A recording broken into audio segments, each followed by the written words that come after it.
സിനഡാത്മക സഭയിലെ അൽമായ വിശ്വാസികൾ. വിഖ്യാതനായ ദൈവശാസ്ത്രജ്ഞൻ യൂവ്സ് കോൺഗാർ രസകരമായ ഒരു വിവരണം, ഒരു ആഖ്യാനം അദ്ദേഹത്തിൻ്റെ വളരെ പ്രസിദ്ധമായ ഒരു കൃതി ലേ പീപ്പിൾ ഇൻ ദ ചേർച്ച്, അൽമായർ സഭയിൽ എന്ന പുസ്തകത്തിൽ കൊടുക്കുന്നുണ്ട്.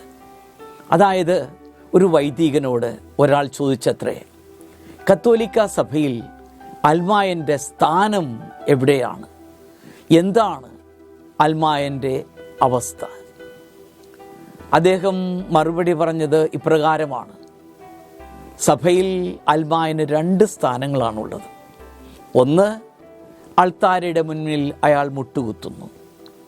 2, പ്രസംഗപീഠത്തിന് കീഴെ ഇരിക്കുന്നു. ഇതുകൂടാതെ 3ാമത് ഒരു കാര്യം കൂട്ടിച്ചേർത്തു.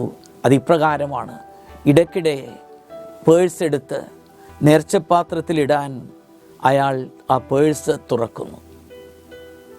2ാം വത്തിക്കാൻ കൗൺസിലിലെ ചർച്ചകളിലും ചിന്തകളിലും ഏറെ ശ്രദ്ധേയനായി തീർന്ന കാർഡിനൽ യൂവ്സ് കോൺഗാർ പ്രസ്തുത പുസ്തകത്തിൽ ഇപ്രകാരം കൂടെ കൂട്ടിച്ചേർക്കുന്നുണ്ട്: ഒരർത്ഥത്തിൽ ഇപ്പോഴും അത് ഇങ്ങനെ തന്നെയാണ്, അതെപ്പോഴും അങ്ങനെ തന്നെയായിരിക്കും. കാരണം അൽമായ സഹോദരിയും സഹോദരനും അൾത്താരയുടെ മുൻപിൽ മുട്ടുകുത്തുന്നതോ പ്രസംഗപീഠത്തിൽ അതിൻ്റെ മുൻപിൽ ഇരിക്കുന്നതോ അല്ലാത്ത ഒരു സമയം സാധാരണഗതിയിൽ ഒരിക്കലും ഉണ്ടാവില്ല. ഇനി വളരെയേറെ കാലത്തേക്ക് അവർ തങ്ങളുടെ പേഴ്സിൽ കൈയിട്ട് സഭാപ്രവർത്തനങ്ങളിൽ സഹായിക്കേണ്ട കാലവും തുടരുന്നു. പ്രേ, പേ ആൻഡ് ഒബേ, അതായത് പ്രാർത്ഥിക്കുക, പണം നൽകുക, അനുസരിക്കുക. ഇങ്ങനെ ത്രിവിധ അവസ്ഥകളിൽ അൽമായനെ കാണുമ്പോൾ ഈ പറഞ്ഞ 3 കാര്യങ്ങൾ വളരെയേറെ ചിന്തോദീപകമാണ്. 1ാമത്തെ അവസ്ഥ, അതായത് അൾത്താരയുടെ മുൻപിൽ മുട്ടുകുത്തുക. അപ്പോൾ ശരീരഘടന തന്നെ ആ സർവശക്തനായ ദൈവസന്നിധിയിൽ എല്ലാവരിൽ നിന്നും പ്രതീക്ഷിക്കുന്ന അടിയറവിൻ്റെയോ അതോ തിരോധാനത്തിൻ്റെയൊക്കെ വികാരം പ്രകടമാക്കുന്നു. അവിടെ ഒരാൾ ഏതാണ്ട് നിഷ്ക്രിയനാണ്. അതുപോലെ തന്നെ 2ാമത്തെ ആ സ്ഥാനം, ഇങ്ങനെ പ്രസംഗപീഠത്തിന് മുൻപിൽ ഒരാൾ ഇരിക്കുമ്പോൾ, അതിന് താഴെ ഇരിക്കുമ്പോൾ ഏതാണ്ട് താഴ്ത്തപ്പെട്ട ഒരവസ്ഥ, കുറേയധികം ഇങ്ങനെ വിഷണ്ണനായ ഒരു വ്യക്തിയുടെ വികാരങ്ങളെ പ്രതിഫലിപ്പിക്കുന്നു. അതിലൊരാൾ എല്ലാം കേൾക്കുന്നവൻ, ഉത്തരം പറയാൻ പറ്റാതെ തൻ്റെ ബോധ്യങ്ങൾ ഒന്നും പ്രകടിപ്പിക്കാനാവാതെ ഇങ്ങനെ നിസ്സഹനായി തീർന്നവനും ആണ്. ചരിത്രത്തിൽ ലിയോ 1ാമൻ പാപ്പയുടെ, അതായത് 461 ആണ്ടിലാണ് അദ്ദേഹം നിര്യാതനായത്. ആ കാലം മുതൽ തന്നെ അൽമായർ എന്നാൽ ഇങ്ങനെ കേൾക്കേണ്ടവർ എന്ന കർത്തവ്യം മാത്രമുള്ളവരും സഭാ നേതൃത്വം പഠിപ്പിക്കുക എന്ന ഉത്തരവാദിത്വമുള്ളവരും എന്ന സൂചനകൾ കാണാം.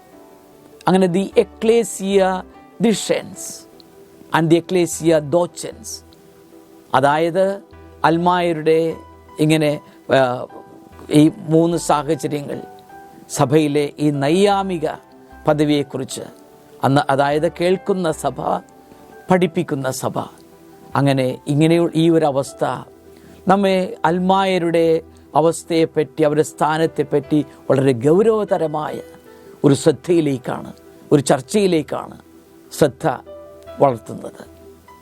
എന്താണ് അൽമായരുടെ അല്ലെങ്കിൽ സഭയിലെ അടിസ്ഥാന പദവികൾ? അതെപ്രകാരമാണ് ഒരു വ്യക്തിക്ക് സ്വായത്തമാക്കുക? ജനനമാണ് ഏതൊരു വ്യക്തിയെ സംബന്ധിച്ചിടത്തോളം, അത് കുടുംബത്തിലായാലും സമൂഹത്തിലായാലും പ്രഥമമായ സാമൂഹിക കർമ്മം. പക്ഷേ എല്ലാ സംഘടിത സമൂഹങ്ങളിലും ഒരു ബാഹ്യമായ അല്ലെങ്കിൽ ഒരു ഔദ്യോഗികമായ കർമ്മമോ നിയമപരമായ ചടങ്ങോ മുറപ്രകാരമുള്ള ഒരു പ്രാരംഭക ആചാരമോ ഉണ്ട്. അതുവഴി ആ സംഘടിത സമൂഹത്തിൽ, കുടുംബത്തിൽ ഓരോരുത്തർക്കും പ്രത്യേകമായ ഒരു പദവി നേടിയെടുക്കാനാകുന്നു. അത് ആ വ്യക്തിക്ക്, ആ മനുഷ്യന് ഒരു വ്യക്തിത്വം സമ്മാനിക്കുന്നു. അത് മൗലികമായ ഒരു അവകാശമായി പരിണമിക്കുകയും ചെയ്യുന്നു. ജ്ഞാനസ്നാനത്തിലൂടെയാണ് ഒരു വ്യക്തി ക്രൈസ്തവ സമൂഹത്തിലേക്ക് ഉൾച്ചേർക്കപ്പെടുന്നത്. യഥാർത്ഥത്തിൽ അത് ക്രിസ്തുവിൻ്റെ തന്നെ കൽപ്പനയും അഭിലാഷവുമായിരുന്നു. മത്തായിയുടെ സുവിശേഷം 28-ാം അധ്യായത്തിൻ്റെ 20-ാം വാക്യത്തിൽ നാം വായിക്കുന്നതാണ്. കർത്താവ് പറഞ്ഞതാണ്, നിങ്ങൾ പോയി എല്ലാ ജനതകളെയും ശിക്ഷപ്പെടുത്തുവിൻ, പിതാവിൻ്റെയും പുത്രൻ്റെയും പരിശുദ്ധാത്മാവിൻ്റെയും നാമത്തിൽ അവരെ ജ്ഞാനസ്നാനം പെടുത്തുവിൻ എന്നാണ് കർത്താവ് പറഞ്ഞത്. അത് കർത്താവിൻ്റെ ആഗ്രഹമാണ്, ആശയാണ്, എല്ലാവരിൽ നിന്നും പ്രതീക്ഷിക്കുന്ന കാര്യമാണ്. അങ്ങനെ ജ്ഞാനസ്നാനം സ്വീകരിക്കുന്നവർക്ക് പ്രത്യേകമായ അതുവഴി ലഭിക്കുന്ന ഫലങ്ങളെപ്പറ്റിയും നാം ചിന്തിക്കണം. കത്തോലിക്ക സഭയുടെ മതബോധന ഗ്രന്ഥം അതിൻ്റെ 1213-ാം ഖണ്ഡികയിൽ ഇപ്രകാരം വിവരിക്കുന്നുണ്ട്: മാമോദീസായിലൂടെ നാം പാപവിമുക്തരാകുകയും ദൈവമക്കളായി വീണ്ടും ജനിക്കുകയും അങ്ങനെ ക്രിസ്തുവിൻ്റെ അവയവങ്ങളായി തീരുകയും സഭയുടെ ശരീരത്തിലേക്ക് നാം ചേർക്കപ്പെടുകയും അങ്ങനെ ആ സഭയുടെ ദൗത്യത്തിൽ നാം പങ്കുകാരാകുകയും ചെയ്യുന്നു എന്നാണ് വിവരിക്കുക. അങ്ങനെ ജ്ഞാനസ്നാനം സ്വീകരിക്കുക വഴി സഭയിലെ എല്ലാവർക്കും അടിസ്ഥാന തുല്യതയും അങ്ങനെ സഭയിലും സമൂഹത്തിലും പ്രേക്ഷിതരാകാനുള്ള ഒരു വിളിയും സ്വന്തമാക്കുന്നു. രണ്ടാം വത്തിക്കാനിൻ്റെ സുപ്രധാനമായ പ്രബോധനം എല്ലാ ക്രൈസ്തവ വിശ്വാസികളുടെയും തുല്യതയുടെ ഒരു പ്രഖ്യാപനമാണ്. പ്രത്യേകിച്ച് ലൂമൻ ജെൻസിയും ജനതകളുടെ പ്രകാശം എന്ന ആ ഡിക്രിയിൽ വ്യക്തമാക്കുന്നുണ്ട്. അവിടെ പറയുക ഇതാണ്: സഭയുടെ ദൗത്യത്തിനു വേണ്ടി വിളിക്കപ്പെട്ട വിശ്വാസികളുടെ കർമ്മങ്ങളുടെയും ഔദ്യോഗിക പദവികളുടെയും അടിസ്ഥാനത്തിൽ വ്യത്യാസങ്ങൾ ആവിർഭവിക്കുന്നത്, അതിലെ അംഗങ്ങളുടെ ഇടയിലെ ആ നാനാത്വം ഒരുപക്ഷെ അവരുടെ കടമ നിർവഹണം കാരണമായിരിക്കും. ചിലർ സഹോദരങ്ങളുടെ നന്മയ്ക്കു വേണ്ടി വിശുദ്ധ ശുശ്രൂഷകൾ, ഹോളി മിനിസ്ട്രീസ് അതനുഷ്ഠിക്കുന്നു. അല്ലെങ്കിൽ അത് അവരുടെ ജീവിതത്തിൻ്റെ അവസ്ഥകളും ശൈലികളും കൊണ്ടുമാകാം. ധാരാളം പേർ ഇടുങ്ങിയ വഴികളിലൂടെ പുണ്യപൂർണത ലക്ഷ്യം വഹിച്ചുകൊണ്ട് സ്വന്തം മാതൃകയാൽ സഹോദരങ്ങൾക്ക് പ്രചോദനമാകുവാൻ സന്യസ്ത അവസ്ഥയിൽ പ്രവേശിക്കുന്നു എന്ന് ജനതകളുടെ പ്രകാശം ലൂമൻ ജെൻസിമിൻ്റെ 13-ാം ഖണ്ഡികയിൽ വിവരിക്കുന്നുണ്ട്. അങ്ങനെ എല്ലാവർക്കും തുല്യത, അതോടൊപ്പം തന്നെ ചില വ്യക്തികൾ തങ്ങളുടെ സമർപ്പണത്തിൻ്റെ അടയാളമായി അവർ പൗരോഹിത്യത്തിലേക്കോ സന്യസ്ത അന്തസ്സിലേക്കോ ഒക്കെ പ്രവേശിക്കുന്നു. സഭാജീവിതത്തിൻ്റെ ഈ നാനാത്വം അഥവാ വൈവിധ്യം പ്രവർത്തനങ്ങളിലുണ്ടെങ്കിലും ജ്ഞാനസ്നാനം വഴി നമുക്ക് ലഭ്യമാകുന്ന ആ പ്രേക്ഷിത ദൗത്യം എല്ലാവർക്കുമുണ്ട്. സഭ ഒന്നാകെ കർമ്മനിരതരാകണം.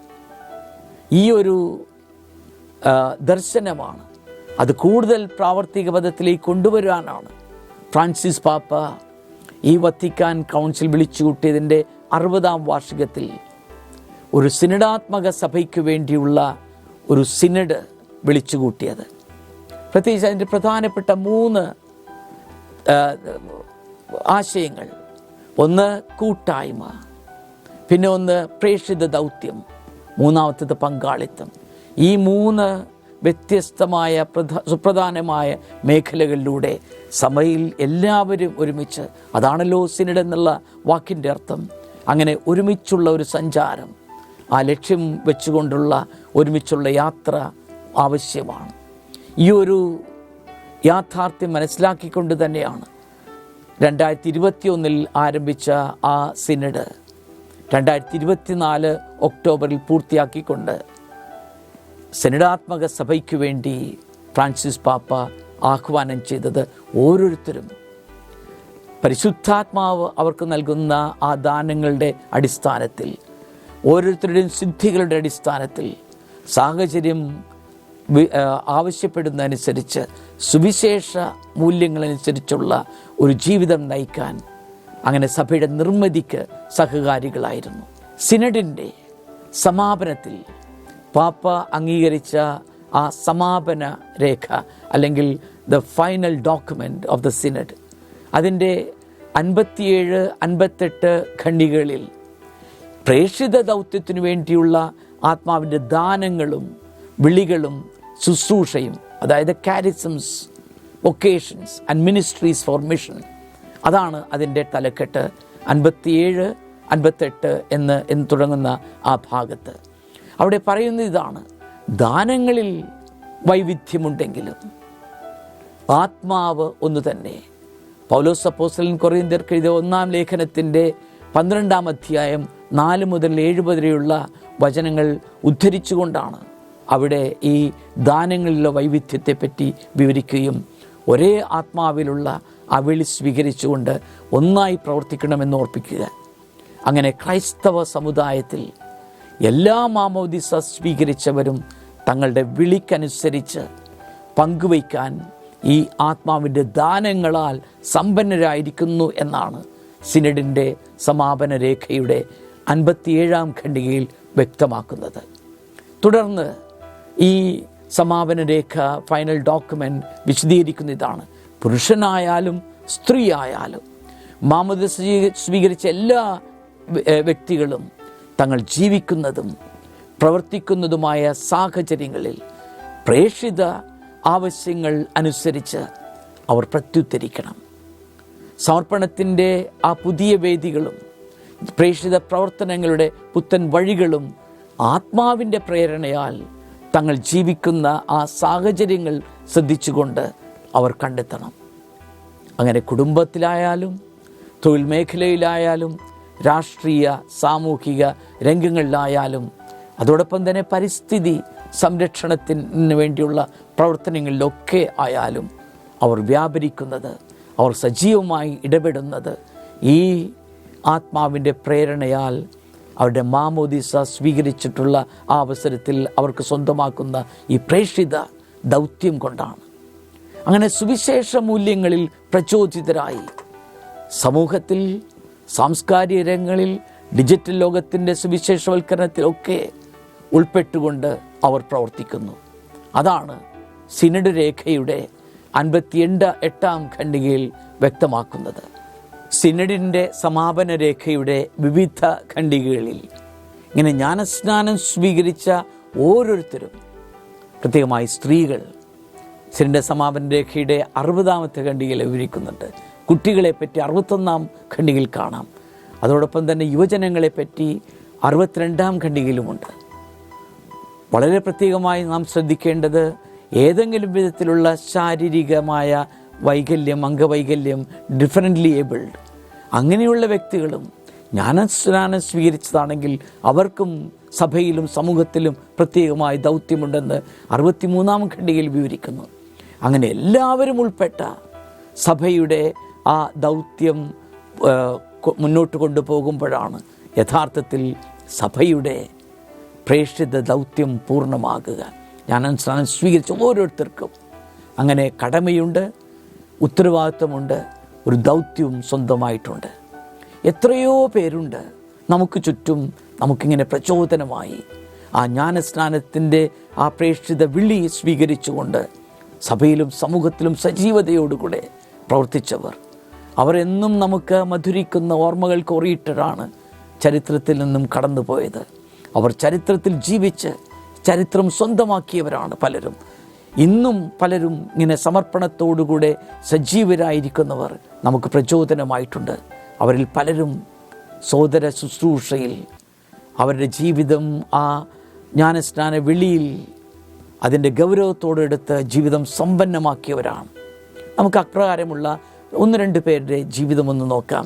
ഞാൻ ആദ്യമായി ഓർക്കുന്നത് ഇവിടെ വടക്കേ മലബാറിൽ കണ്ണൂർ കാസർഗോഡ് പ്രദേശത്ത് പ്രവർത്തിച്ചിരുന്ന ശ്രീ PR ലൂയിസാണ്. അദ്ദേഹത്തെ പറ്റി പറയുക അവകാശ സമരങ്ങളുടെ പടനായകൻ, നീതി നിഷേധങ്ങൾക്കെതിരെ ഉയർന്ന ധീരശബ്ദം എന്നാണ്. കണ്ണൂർ രൂപതയിൽ നിന്നും പ്രസിദ്ധീകരിച്ച ഒരു സ്മരണികയിലാണ് അപ്രകാരം ശ്രീ PR ലൂയിസിനെ പറ്റിയുള്ള ഈ ഒരു തലക്കെട്ട്, അവകാശ സമരങ്ങളുടെ പടനായകൻ, നീതി നിഷേധങ്ങൾക്കെതിരെ ഉയർന്ന ധീരശബ്ദം എന്ന്. ആ ലേഖനത്തിലെ ചില ഭാഗങ്ങൾ ഞാനൊന്ന് നിങ്ങളുമായി പങ്കുവയ്ക്കാം. അവിടെ പറഞ്ഞിരിക്കുന്ന ഇതാണ്, എഴുതിയിരിക്കുന്ന ഇതാണ്: നിന്ദിതരും പീഡിതരുമായ അവർണ വിഭാഗങ്ങളുടെ ഉയർച്ചയ്ക്കും വളർച്ചയ്ക്കും വേണ്ടിയാണ് അദ്ദേഹം അഹോരാത്രം ത്യാഗമെടുത്തത്. അങ്ങനെ PR എന്ന് ഓമനപ്പേരിൽ വിളിക്കുന്ന ശ്രീ PR ലൂയിസ് ഗാന്ധിജിയുടെയും നെഹ്റുവിൻ്റെയും വിശ്വസ്ത കർമ്മഭടനായി രാഷ്ട്രീയ രംഗത്തിലേക്ക് ഇറങ്ങി. ഹൈസ്കൂൾ കാലഘട്ടം മുതൽ തന്നെ ഇങ്ങനെ സമരങ്ങളെ മുഖാമുഖം കണ്ടിരുന്ന ഒരു വ്യക്തിയാണ്. തീയിൽ കുരുത്തത് അനേകം അഗ്നിപരീക്ഷണങ്ങൾ ജീവിതത്തിലുണ്ടെങ്കിലും അതിൻ്റെ വെയിലിലും ഒരിക്കലും തളരാതെ നിന്നു. ശ്രീ PR അങ്ങനെ തികച്ചും സജീവതയോടുകൂടെ പ്രത്യേകിച്ച് രാഷ്ട്രീയ രംഗത്തിൽ പ്രവർത്തിച്ച ഒരു വ്യക്തിയായിരുന്നു. എന്നാൽ അദ്ദേഹം അധികാര രാഷ്ട്രീയത്തിൻ്റെ ചൂതുകളിയിൽ നിന്നും അകന്നാണ് ജീവിച്ചത്. ആദ്യകാലത്ത് ഖാദി പ്രസ്ഥാനങ്ങളിലൂടെയാണ് അദ്ദേഹം പൊതുരംഗത്തേക്ക് കടന്നു വന്നത്. പിന്നീട് രാഷ്ട്രീയ വേദികളിലെ സ്ഥിരം പ്രാസംഗികനായി. രാഷ്ട്രീയ പ്രതിയോഗികളുടെ പോലും സ്നേഹാദരങ്ങൾ പിടിച്ചുപറ്റിയ PR പക്ഷേ സ്വന്തം ജനത്തെ ആണ് കൂടുതൽ സ്നേഹിച്ചതും അവർക്ക് വേണ്ടിയാണ് നിലകൊണ്ടതും. ഉദാഹരണമായി ചെറുകിട തൊഴിൽ സംരംഭങ്ങൾ സാധാരണക്കാർക്കായി തുടങ്ങി അവർക്ക് പരിശീലനവും പ്രാഗൽഭ്യവും ലഭ്യമാക്കുവാൻ വേണ്ടി പ്രത്യേകിച്ച് കണ്ണൂർ രൂപതയുടെ ചിറക്കൽ മേഖലയിലെ ഈ താവം പ്രദേശത്ത് ഒരു കയർ സഹകരണ സംഘം ഉണ്ടാക്കുന്നതിന് അദ്ദേഹം നേതൃത്വം വഹിച്ചിരുന്നു. മാത്രമല്ല ഒരു നല്ല സംരംഭകനായിരുന്ന അദ്ദേഹം ഇങ്ങനെ സഹപ്രവർത്തകരോടൊപ്പം വളർത്തിയെടുത്ത ചെറുകുന്ന് ഐക്യ നാണയ സംഘം, അതാണ് ഇന്നിപ്പോൾ ചെറുകുന്ന സർവീസ് സഹകരണ ബാങ്കായി വളരെ പ്രശസ്തമായ രീതിയിൽ പ്രവർത്തിക്കുന്നത്. PR ലൂയിസ് ദളിത് ക്രൈസ്തവർക്ക് വേണ്ടി നടത്തിയ ധീരമായ പോരാട്ടങ്ങളാണ് അദ്ദേഹത്തെ ഏറെ വ്യത്യസ്തനാക്കിയതും ശ്രദ്ധേയനാക്കിയതും. ഒരു ജനകീയ നേതാവിൻ്റെ രൂപവും ഭാവവും അദ്ദേഹത്തിന് സ്വന്തമായിട്ടുണ്ടായിരുന്നു. സഹോദരങ്ങൾക്ക് നഷ്ടപ്പെട്ടിരുന്ന ആ അവകാശങ്ങൾ പിടിച്ചു വാങ്ങുവാൻ അദ്ദേഹം പടച്ചട്ടി അണിഞ്ഞ് അടർക്കളത്തിലിറങ്ങിയത് തികച്ചും സ്വാഭാവികമായിരുന്നു. ഭാരതത്തിൻ്റെ ഇതര ദളിത് സംഘടനകളുമായി യോജിച്ചുകൊണ്ട് ഇന്ദ്രപ്രസ്ഥത്തിൽ ഡൽഹിയിൽ വരെ സമരാഹ്വാനം നയിച്ച അങ്ങനെ ദേശീയ ക്രിസ്ത്യൻ സംഘടനകളുടെ ഒരു കോർഡിനേഷൻ കമ്മിറ്റിയിലെ വൈസ് ചെയർമാനായി അദ്ദേഹം തിരഞ്ഞെടുക്കപ്പെട്ടു. തികഞ്ഞ ദൈവവിശ്വാസിയായ PR തൻ്റെ ജീവിതത്തിൻ്റെ ഓരോ വഴിയും തിരഞ്ഞെടുത്തത് അതിനു മുൻപ് നീണ്ട മണിക്കൂറുകളുടെ പ്രാർത്ഥനയ്ക്ക് ശേഷമായിരുന്നു. വചനഗ്രന്ഥം എല്ലാ ദിവസവും വായിച്ച് ധ്യാനിക്കുമായിരുന്നു. അതെവിടെയായിരുന്നാലും അതിന് അദ്ദേഹം സമയം കണ്ടെത്തിയെന്ന് ഈ ശബ്ദമെന്ന സ്മരണികയിൽ വ്യക്തമാക്കുന്നു. അങ്ങനെ വിശ്വാസത്തിൻ്റെ കാര്യത്തിൽ ഒരു വിട്ടുവീഴ്ചയ്ക്കും തയ്യാറില്ലാതിരുന്ന തൻ്റെ മനസ്സ് സംശുദ്ധമായിരിക്കാൻ അദ്ദേഹം പ്രത്യേകം ശ്രദ്ധിച്ചു. സഭയോടും സഭാധികാരികളോടും എന്നും കൂറും വിശ്വസ്തതയും പുലർത്തിയ അദ്ദേഹം ചിറക്കൽ മേഖലയിൽ ഈ കണ്ണൂർ രൂപതയുടെ ഈ ഒരു മിഷൻ പ്രദേശത്ത് മാത്രമല്ല കേരളമാകെ അറിയപ്പെടുന്ന ഒരു വ്യക്തിയായി അങ്ങനെ മാറി. രാഷ്ട്രീയത്തിലും സാമൂഹിക സേവനത്തിലും സാമുദായിക സേവനത്തിലുമൊക്കെ മാത്രമല്ല PR ജ്വലിച്ചു നിന്നത്.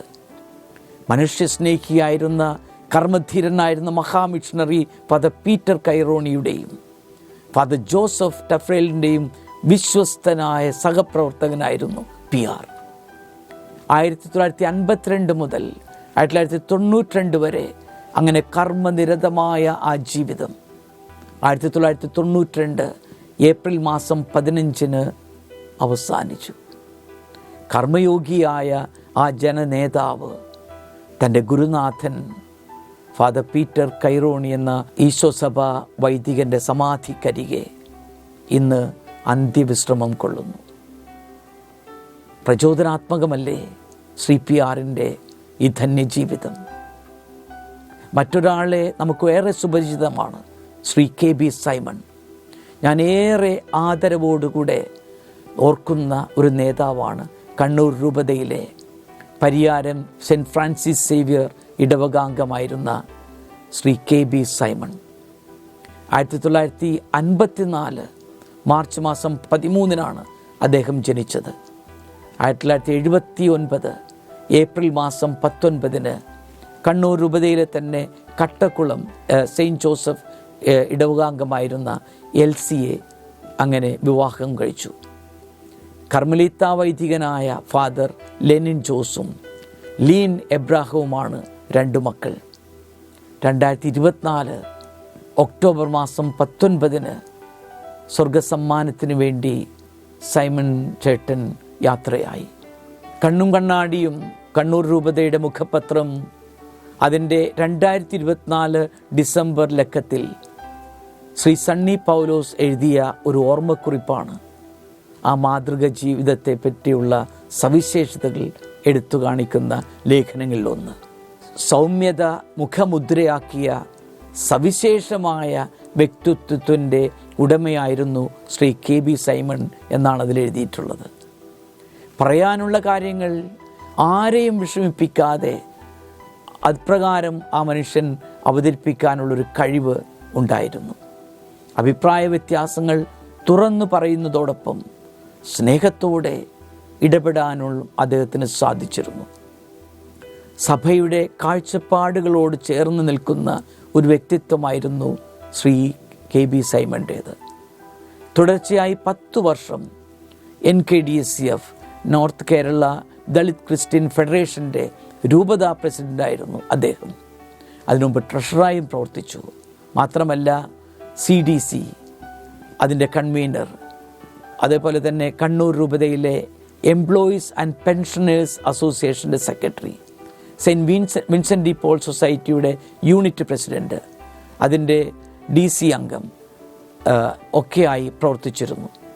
എത്ര ഉയർന്ന പദവികൾ സ്വീകരിക്കുമ്പോഴും തൻ്റെ ഇടവകയായ പരിയാരം സെൻറ്റ് ഫ്രാൻസിസ് ഇടവകയിലെ എല്ലാ പ്രവർത്തനങ്ങളിലും പല രൂപത്തിലും ഭാവത്തിലും അദ്ദേഹത്തെ കാണാൻ സാധിച്ചിരുന്നു.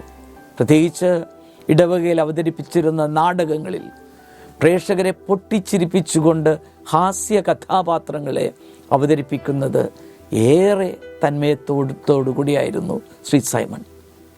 പ്രതിഫലം ഇച്ഛിക്കാത്ത ആത്മാർത്ഥമായ പ്രവർത്തനം, അതാണ് ഒരു നേതാവ് എന്ന നിലയിൽ അദ്ദേഹത്തെ കൂടുതൽ വ്യത്യസ്തനാക്കുന്നതും തന്നെക്കൊണ്ട് കഴിയുന്ന ഏതു സാഹചര്യത്തിലും അദ്ദേഹം ഇങ്ങനെ മറ്റുള്ളവർക്ക് സംലഭ്യമാക്കാൻ സന്നദ്ധനായിരുന്നു. ക്ഷണിക്കപ്പെട്ട വിവാഹ വീടുകളിലും മരണാവശ്യമുള്ള ഭവനങ്ങളിലുമൊക്കെ എത്ര ബുദ്ധിമുട്ടിയായാലും എത്തിച്ചേരുന്നത് അദ്ദേഹത്തിൻ്റെ ഒരു പ്രധാന സവിശേഷതയായിരുന്നു. ഉത്തമ ക്രൈസ്തവ വിശ്വാസം നയിച്ചിരുന്ന അദ്ദേഹം നല്ലൊരു ഗൃഹനാഥനുമായിരുന്നു. അതിനേറ്റവും വലിയ ഉദാഹരണം സഭയിലെ ശുശ്രൂഷയ്ക്കായി ശ്രേഷ്ഠ വൈദിക പദവിയിലേക്ക് തൻ്റെ മകനെ നൽകി എന്നുള്ളതാണ്. രോഗികളോടും പാവപ്പെട്ടവരോടും പ്രായമായവരോടുമെല്ലാം പ്രത്യേക മമത കാണിക്കുകയും അവരുടെ ഭവനങ്ങൾ സന്ദർശിക്കുകയും ചെയ്യുന്നത് പതിവായിരുന്നു. തൻ്റെ മകൻ father Lenin OCD Kannur Kolayad ഇടവക വികാരിയാണ്. അദ്ദേഹം പറഞ്ഞത് ഇപ്രകാരമാണ്: എൻ്റെ വൈദിക ജീവിതത്തിൽ ഞാൻ കണ്ട ഏറ്റവും വലിയ മാതൃക എൻ്റെ പപ്പയായിരുന്നു എന്നാണ്. അങ്ങനെ കുടുംബത്തിലും സഭാരംഗത്തും മാത്രമല്ല രാഷ്ട്രീയ സാമൂഹിക രംഗത്തും സാന്നിധ്യം അദ്ദേഹം അടയാളപ്പെടുത്തിയിട്ടുണ്ട്. മണ്ഡലം കോൺഗ്രസ് പ്രസിഡൻ്റായും യൂത്ത് പ്രസിഡൻ്റായും സേവനം ചെയ്തിട്ടുണ്ട്. NGO യൂണിയൻ തളിപ്പറമ്പ് താലൂക്ക് പ്രസിഡൻ്റായും Kerala civil judicial association executive അംഗമായും സൈമൺ ചേട്ടൻ പ്രവർത്തിച്ചിട്ടുണ്ട്. റവന്യൂ ഡിപ്പാർട്ട്മെൻറ്റ് സ്പെഷ്യൽ വില്ലേജ് ഓഫീസറായിട്ടാണ് ഔദ്യോഗിക രംഗത്ത് നിന്ന് അദ്ദേഹം വിരമിച്ചത്. ഏതെങ്കിലും ഒരു കാര്യം ഏറ്റെടുത്താൽ സമയമോ സാമ്പത്തികമോ ഒന്നും നോക്കാതെ അത് യാഥാർത്ഥ്യമാകുന്നതുവരെ അതിൻ്റെ പിറകിലായിരിക്കും അദ്ദേഹം. വെളുത്ത വസ്ത്രം മാത്രം എന്നും ധരിക്കുന്ന സൈമേട്ടൻ്റെ മനസ്സും അതുപോലെ തന്നെ ആയിരുന്നു എന്നാണ് അദ്ദേഹത്തിൻ്റെ സഹപ്രവർത്തകർ എപ്പോഴും വിവരിക്കുന്നത്. എത്ര ശ്രേഷ്ഠമായ ജീവിതം, മാതൃകാപരമായ ഒരു സുവിശേഷ സാക്ഷ്യം. ആനി മസ്ക്രീൻ.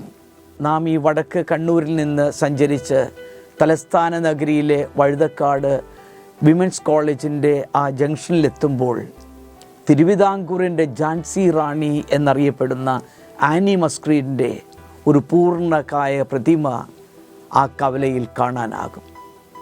ആ ജീവിത സമർപ്പണം ഇന്നും നമുക്ക് പ്രചോദനമാണ്. മനോരമ ഗ്രൂപ്പിൻ്റെ ദ വീക്ക് പ്രസിദ്ധീകരണം ചെയ്യുന്നത് ഈ 2025 ജനുവരി മാസത്തെ റിപ്പബ്ലിക് ഡേ സ്പെഷ്യലിൽ ആനി മസ്ക്രീനെ പറ്റി ഭാരതത്തിൻ്റെ രാഷ്ട്രപതി ദ്രൗപദി മുർമു പ്രത്യേകമായി പ്രസ്താവിച്ചിട്ടുണ്ട്. ആ ജീവിത സമർപ്പണവും നമുക്കെന്നും പ്രചോദനമാണ്. ശ്രീ ഇഗ്നേഷ്യസ് തോമസ് എഡിറ്റ് ചെയ്ത ആനി മസ്ക്രീനെ പറ്റിയുള്ള ഒരു പുസ്തകം KLCHA 2025 ജനുവരിയിൽ പ്രസിദ്ധീകരിക്കുകയുണ്ടായി. കേരള ആർക്കിവിസ്റ്റായി വിരമിച്ച ഡോക്ടർ S. റൈമൺ അതിൽ എഴുതുന്നു, നൂറ്റാണ്ടിലധികം കാലം തിരുവിതാംകൂറിൻ്റെയും കേരളത്തിൻ്റെയും രാഷ്ട്രീയ രംഗത്ത് അജയ്യമായ വ്യക്തിപ്രഭാവത്തോടുകൂടെ തിളങ്ങി നിന്ന രാഷ്ട്രീയ നേതാവും സ്വാതന്ത്ര്യ സമര സേനാനിയും മികവാർന്ന ഒരു ഭരണാധികാരിയുമായിരുന്നു ആനി മസ്ക്രീൻ എന്നാണ്. സവിശേഷമായ പ്രവർത്തന ശൈലിയും ധിഷണാശക്തിയും ധീരമായ നിലപാടുകളും ആദർശങ്ങൾക്ക് മുൻതൂക്കം നൽകിയിട്ടുള്ള ആ രാഷ്ട്രീയ കാഴ്ചപ്പാടും സമകാലിക രാഷ്ട്രീയ രംഗത്തെ നേതാക്കളിൽ നിന്നും അവരെ ഒരു വ്യത്യസ്തമായ വ്യക്തിത്വത്തിൻ്റെ ഉടമയാക്കി മാറ്റി. തിരുവിതാംകൂർ അസംബ്ലിയിലേക്ക് എതിരില്ലാതെ തിരഞ്ഞെടുക്കപ്പെട്ട പ്രഥമ വനിത, തിരുക്കൊച്ചിയിലെ ആദ്യത്തെ വനിതാ മന്ത്രി, ഇന്ത്യൻ ഭരണഘടനാ നിർമ്മാണ സമിതിയിലെ അംഗം, ഭരണഘടനയിലെ കരട് രേഖയിൽ ഒപ്പിട്ട ആദ്യ തിരുവിതാംകൂർ സാമാജിക, തെക്കേ ഇന്ത്യയിൽ നിന്നും ഇന്ത്യയുടെ പാർലമെൻറ്റിലേക്ക് തിരഞ്ഞെടുക്കപ്പെട്ട ആദ്യത്തെ വനിതാ സാമാജിക, തിരുവിതാംകൂർ സ്റ്റേറ്റ് കോൺഗ്രസിൻ്റെ എക്സിക്യൂട്ടീവ് കമ്മിറ്റിയിലെ ഏക വനിത, തിരുവിതാംകൂറിൽ നിന്നും ഉത്തരവാദ ഭരണ സമരത്തിൽ ഏറ്റവുമധികം കാലം ജയിൽവാസം അനുഭവിക്കേണ്ടി വന്ന സ്വാതന്ത്ര്യ സമര സേനാനി. അങ്ങനെ വിവിധ നിലകളിൽ ആനി മസ്ക്രീൻ ഒരു കാലഘട്ടത്തിൻ്റെ ഇതിഹാസമായി മാറി. 1902 തിരുവനന്തപുരത്ത് വഴുതക്കാട് ജനിച്ച Annie Mascarene Holy Angels government high school, university college, government law college എന്നിങ്ങനെ വിവിധ സ്ഥാപനങ്ങളിൽ വിദ്യാഭ്യാസം പൂർത്തിയാക്കി 1925 സിലോണിലെ സംഘമിത്ര കോളേജിൽ അധ്യാപികയായി സേവനം ചെയ്തിരുന്നു. ഭാരതത്തിൻ്റെ സ്വാതന്ത്ര്യവും ദുർബല വിഭാഗങ്ങളുടെ വിമോചനവും പുരോഗതിയും ജീവിതത്തിൽ ലക്ഷ്യമായി കണ്ട ആനി മസ്ക്രീൻ താരതമ്യേന വനിതകൾ കടന്നു വരാൻ മടിച്ചിരുന്ന രാഷ്ട്രീയ വേദിയിലേക്ക് കടന്നു വന്നു. തൻ്റെ ദേശത്തിൻ്റെ സ്വാതന്ത്ര്യം നേടിയെടുക്കുന്നതിനു വേണ്ടി ഏതു സാഹസകൃത്യവും ചെയ്യാനും ഏതു ഭരണാധികാരിയെയും വെല്ലുവിളിക്കാനും ഏതു പീഡനങ്ങളും യാതനകളും സഹിക്കാനും ആനി മസ്ക്രീൻ തയ്യാറായിരുന്നു. ജാതി മത ചിന്തകൾക്ക് അതീതമായ ഒരു പ്രവർത്തനമായിരുന്നു ആനി മസ്ക്രീൻ്റേത്. 299 അംഗങ്ങളുള്ള ഇന്ത്യയുടെ ഭരണഘടനാ നിർമ്മാണ സമിതിയിൽ 15 വനിതകളാണ് അംഗങ്ങളായി ഉണ്ടായത്. അതിൽ കേരളത്തിൽ നിന്നും 3 വനിതാ അംഗങ്ങളിൽ ഒരാളായിരുന്നു ആനി മസ്ക്രീൻ. കൊച്ചിയിൽ നിന്നുള്ള ശ്രീമതി ദാക്ഷായണി വേലായുധനും പാലക്കാട് നിന്നുള്ള ശ്രീമതി അമ്മു സ്വാമിനാഥനുമായിരുന്നു മറ്റംഗങ്ങൾ. ഭരണഘടന നിർമ്മാണ സഭയിലെ അംഗമെന്ന നിലയിൽ ഭാരതത്തിലെ മഹാന്മാരായ നേതാക്കന്മാരോട് കൂടെ പ്രവർത്തിക്കാനും അങ്ങനെ ഭരണഘടന നിർമ്മാണ പ്രക്രിയയിൽ സജീവമായി പ്രവർത്തിക്കാനും ആനി മസ്ക്രീന് കഴിഞ്ഞു.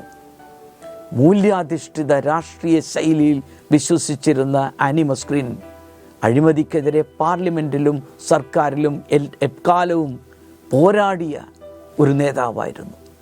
മികച്ച പാർലമെൻറ്റേറിയനായി ശോഭിച്ച ആനി മസ്ക്രീൻ 1957 രാഷ്ട്രീയ ജീവിതം അവസാനിപ്പിക്കുകയും തുടർന്നുള്ള കാലം മുഴുവനും സാമൂഹിക സേവന ജീവിതം നയിക്കുകയും ചെയ്തു.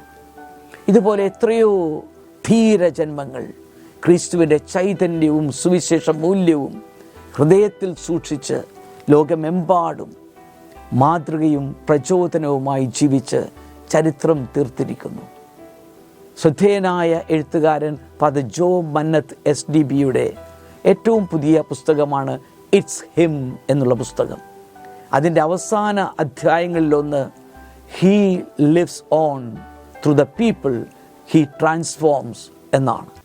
ക്രിസ്തു തൊട്ട് പരിവർത്തനപ്പെടുത്തിയ ആ ജീവിതങ്ങളിലൂടെ ക്രിസ്തു ജീവിക്കുന്നു. ചില വിശിഷ്ട ജന്മങ്ങൾ അതിൽ മാതൃകയായി കൊടുത്തിട്ടുണ്ട്. നീതിക്കായി നിലകൊണ്ട എഴുത്തുകാരി ഡൊറോത്തി ഡേ. അവർ ജനിച്ചത് 1897 അതിലൊരാളാണ്. 5 കാര്യങ്ങളിൽ അവരുടെ ആധ്യാത്മികത സംഗ്രഹിക്കാമെന്ന് ഫാദർ ജോ മന്നത്ത് അതിൽ പറയുന്നു.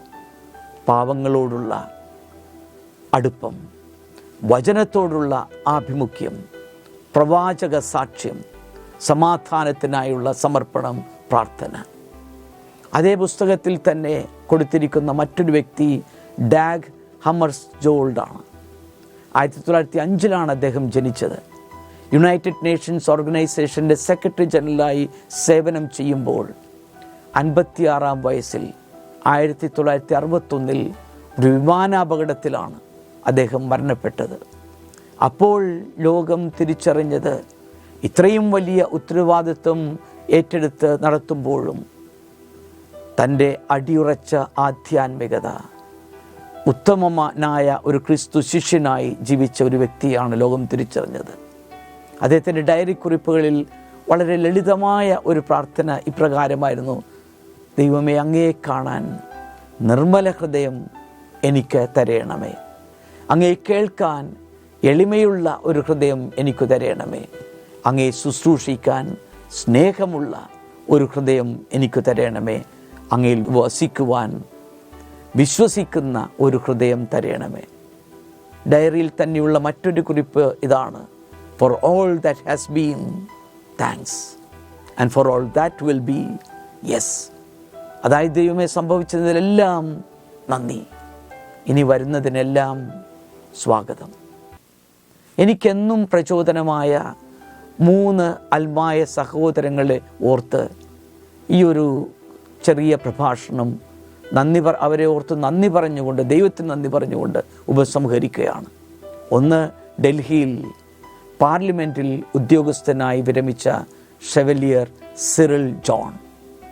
2, ഷാലോമിൻ്റെ തുടക്കക്കാരനെങ്കിലും പ്രലോഭനങ്ങളെ വിട എന്ന പുസ്തകം എഴുതി അരങ്ങിനു പിന്നിൽ പ്രവർത്തിച്ചും നിരന്തരം പ്രാർത്ഥിച്ചും കഴിയുന്ന ഷെവലിയർ ബെന്നി പുന്നത്തറ. 3, ദൈവത്തിൽ മാത്രം ആശ്രയിച്ച് ക്രിസ്തീയ ന്യൂസ് ചാനലിന് നേതൃത്വം കൊടുക്കുന്ന ബ്രദർ സന്തോഷ് കരുമത്ര. യഥാർത്ഥത്തിൽ ഇവരൊക്കെയാണ് സിനഡാത്മക സഭയുടെ ഇന്നത്തെ ഉത്തമ പര്യായങ്ങൾ. ആത്മാവിൻ്റെ നിറവിൽ ജ്ഞാനസ്നാന ദൗത്യം അവർ തുടരുമ്പോൾ, പ്രിയമുള്ളവരെ, നമ്മുടെ പ്രാർത്ഥന ഇതാകട്ടെ: പ്രേക്ഷിത തീഷ്ണതയിൽ എന്നെയും കൈപിടിച്ച് നടത്തേണമേ.